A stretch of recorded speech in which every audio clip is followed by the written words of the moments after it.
Hello, I'm Bruce Shane, and today I want to take a look at potato guns and pop guns and repeaters.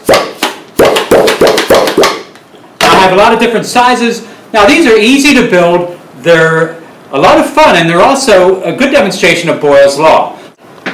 Now these pieces are actually based on a toy that's been in my room for years and years. In fact, it's gotten so much use that it's not working very well anymore, so I decided to try a variety of different sizes. I have very small ones, a little bit larger with a long barrel, shorter barrel, this one's a repeater, a little bit larger barrel, a little bit larger yet,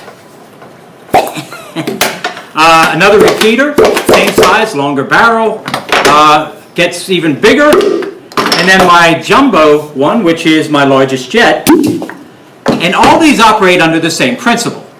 And that is, as the piston is pushed in, the particles of air inside that chamber move closer and closer. The pressure builds and builds until eventually it becomes great enough that the cork gets pushed out with a nice resounding. Now to build one of these, I'm going to start with scissors that have tape on the point to keep it from scratching the inside, but I'm going to use the edge of the scissors to actually scrape off some of the edge of the PVC pipe so that it closely matches the shape of the cork. After I scrape some off here and get the dust out, I'm going to take some sandpaper and sand it down a little bit just to make it a little bit smoother. Now this should allow that cork to fit better than if it were a sharp edge. Next we're going to use foam packing material to give us a better seal against the piston inside the tube. So we're going to cut off some small pieces here. Either 3 or 4 pieces is fine. Then going to stick them onto a eye hook with a washer on it. And here we go, we get these on. And next I'm now going to screw them onto the end of the dowel, and that's going to be our piston. Now you may have noticed that the foam overlaps quite a bit, and that's fine. We're simply going to take the scissors, and now it's time to trim it down so that it's slightly larger than the dowel itself. Hopefully when it's inside the tube, that's going to give us a nice airtight seal. Ready to go inside the tube. And here we can see the seal.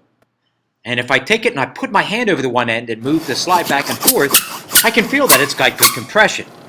So let's put a cork in the end and give it a try. Adding a handle to the plunger is a nice touch. It just makes it easier to use. However, I would suggest screwing it in place rather than gluing it, just in case you want to take it apart. Now for the stopper we have various options. My smallest popper is actually a plastic straw that I have a small cork that fits into the end very nicely. Pull it back and push, and off it goes. Now corks come in all different sizes, but as they get larger they also get more expensive. So there are other options. Now if I want to use a potato as a stopper, it's simply a matter of jamming that tube down into the potato, pulling it out, and now we got a nice plug, and then we take the plunger and drive it forward. Now the potato plug can only be used once, so let's go try something else. My favorite plugs are actually made from foam insulation.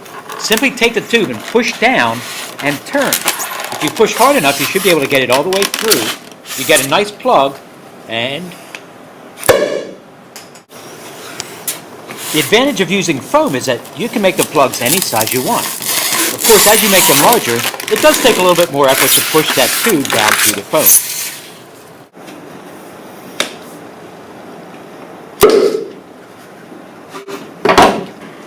Now, after we've popped this, if we take some sandpaper, we can rub those edges down, make it a little bit finer, and we now have a plug that we can use over and over again. We just stick it back into place. Now I also like the repeaters, and that's simply a cork that can be pulled back in place by pulling back on the piston.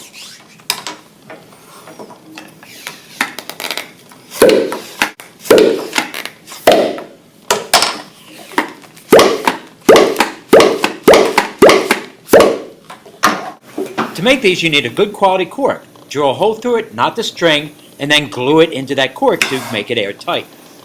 Now stretch it out to about 3/4 the length of the tube and simply tie that string onto the eye hook that's on the end of the piston. Make sure it's nice and tight. Now let's give it a try.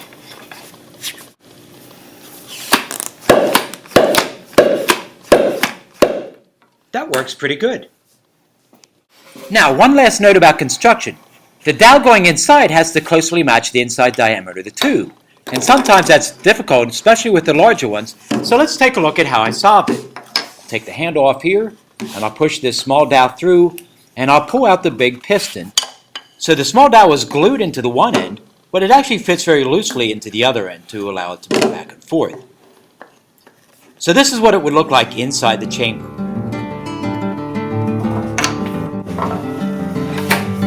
Well, I hope you like my pop guns. As you can see, they're easy to make. They're a lot of fun, and my students always look forward to making them themselves. So, thanks for stopping by. I'll see you again.